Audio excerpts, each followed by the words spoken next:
Good morning and welcome to This Week. Crossing the red line. President Obama signs off on arms to the Syrian rebels. I want to know what the end game is. Is he going too far? Just to provide additional weapons is not enough. Or is it too little too late?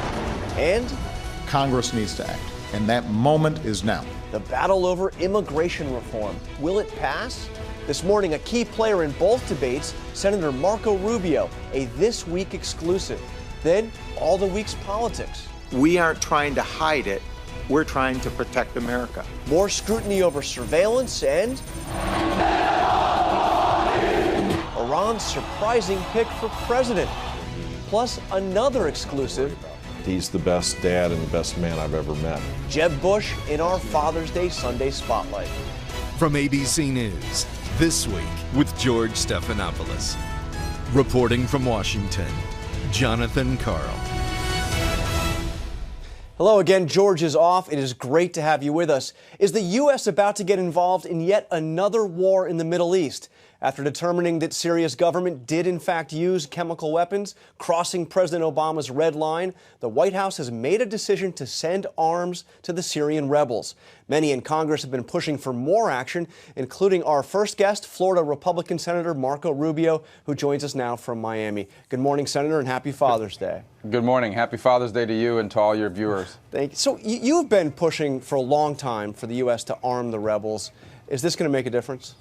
Well, let me just say that in politics or in foreign policy, timing matters. So these were options that were there for us a year and a half ago. Before this thing kind of became this chaotic, it behooved us to kind of identify whether there was any elements there within Syria fighting against Assad that we could work with reasonable people that wouldn't carry out human rights violations and could be part of building a new Syria. We failed to do that. This president failed to do that. So now your options are quite limited. Now the strongest groups fighting against Assad, unfortunately, are al-Qaeda-linked elements. Now, that doesn't mean that they all are, but it's certainly this group has become the most organized, the best armed, the best equipped. Our options are now really narrower than they were a few months ago. So, look, I think we should continue to search to see if there are any elements fighting against Assad that are reasonable, that we can work with, that will respect human rights and hopefully build a new Syria.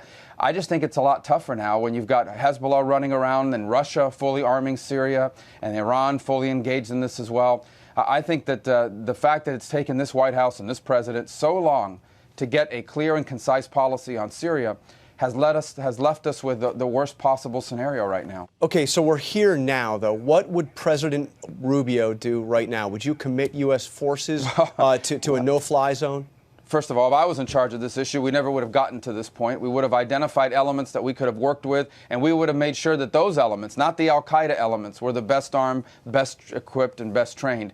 That being said, I think we need to continue to search for elements on the ground that we can work with, and we should try to do the best we can to increase their viability and their strength so that if and when Assad falls, and we hope that he still will, they'll be the ones on the ground with the best ability to kind of manage a future, hopefully democratic Syria and peaceful Syria. Before we leave the Middle East, we obviously had a big election in Iran over the weekend. The most moderate candidate won. So let me ask you this. Is Iran, under a President Rouhani, going to be potentially easier to deal with, less of a threat than Iran under President Ahmadinejad? First of all, moderate by Iranian political standards is not what we would describe as moderate here in the West. But let me just say that I hope so, because the people of Iran do not want the future that their leaders have wanted. The people of Iran want to engage with the rest of the world, do not want to be isolated, don't want Iran going back to the 16th and 17th century. They'd like to be part of the 21st century, the people of Iran. And hopefully this will be a step in that direction. But I'm not all that optimistic. At the end of the day, in order to have better relations, not just with the United States, but with the world, Iran knows exactly what it needs to do. It needs to abandon its nuclear weapons ambitions, and it needs to pledge to walk away from these things. And unfortunately, this gentleman who was just elected is a strong supporter of the nuclear program and the nuclear weaponization as well. And so the bottom line is that we are hopeful that that's the case, but at the end of the day, the supreme leader calls the shots in Iran, and it's still the same supreme leader that has put Iran on this very dangerous track. Okay, I want to turn to immigration. You are one of the primary architects, author of the bill that came out of the Senate Judiciary Committee, immigration reform. I have a basic question for you, Senator. Do you support your own bill? Well, look, obviously, I think it's an excellent starting point. And I think 96% of the bill is in perfect shape and ready to go, but there are elements that need to be improved. This is how the legislative process is supposed to work. You offer an idea, you get public input and the input of your other colleagues. From these criticisms or observations come out new ideas about how to make it better. And of course, you can't ignore that. Those things need to be addressed. And we have the opportunity to do that now, in particular on the border security element. Look, the vast majority of Americans, the vast majority of conservative Republicans are prepared to support immigration reform, but only if we can ensure that we're not going to have another wave of illegal immigration in the future. And so I think they have pointed to valid criticisms of how the border security plan is structured in the bill, and quite frankly, very reasonable ways to address it. If the bill stays as it is regarding border security, do you vote for it? Listen, I really don't want to get involved in these hypotheticals and ultimatums about what I want. That's a very real possibility, Senator. Well, no, I don't think it is, because the bottom line is a bill that does not have increased border security, which everyone now, I think, has conceded needs to happen. I think the debate now is about what that border security provision looks like. And if we do that, this bill will have strong bipartisan support. If we fail, we're going to keep trying, because at the end of the day, the only way we're going to pass an immigration reform law out of the House and Senate so the president can sign it is if it has real border security measures within it.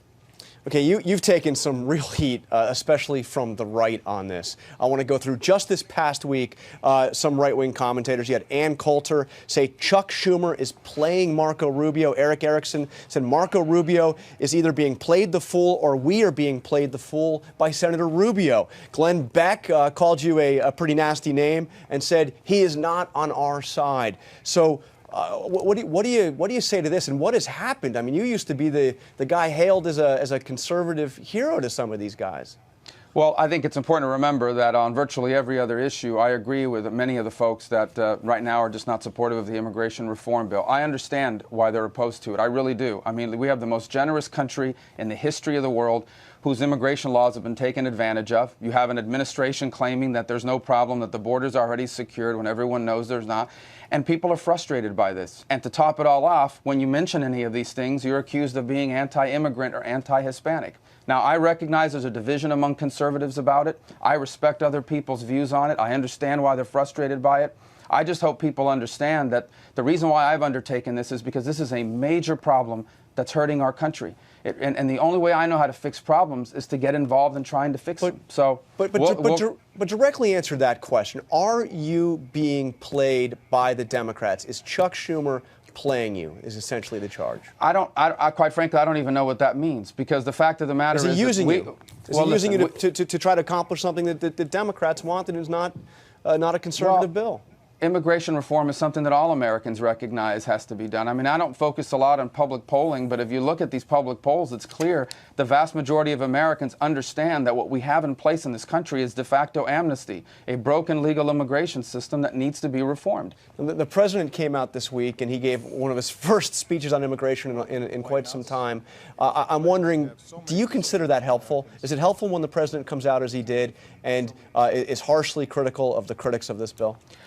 Well, listen, I think the president has his hands full these days. I didn't, quite frankly, even hear the speech. We were very busy this week. I think I read some headlines here or there. But obviously the president, our job as legislators, as members of Congress, is to pass legislation. And that's what I hope we'll do out of the Senate. And then the House will have its work, and we'll work together to try to solve this problem. And then the president will have a decision to make about whether he wants to sign the bill or not. All right, before you go, I've got to ask you about the Miami Heat. Series tied at 2. Does LeBron James have to deliver a championship to Miami to be even considered to be in the same league as Michael Jordan? Well, first of all, is that game on ABC, just for the promo Yeah, purposes? I believe so. Okay, good. Yes. Yeah, listen, LeBron James is is certainly the greatest player in the world right now, and one of the greatest players of all time. And I think by the time his career is over, that'll be evident to all. I expect them to win. I predicted they'd win this series in 6 games. I stick by that prediction. They'll win tonight in San Antonio, and then they'll wrap up the series on Tuesday night here in Miami on ABC. I think pregame coverage begins at 8:30, if I'm not mistaken. That's 8:30 Eastern. Thank you very much, Senator Rubio. Appreciate it. Thank you.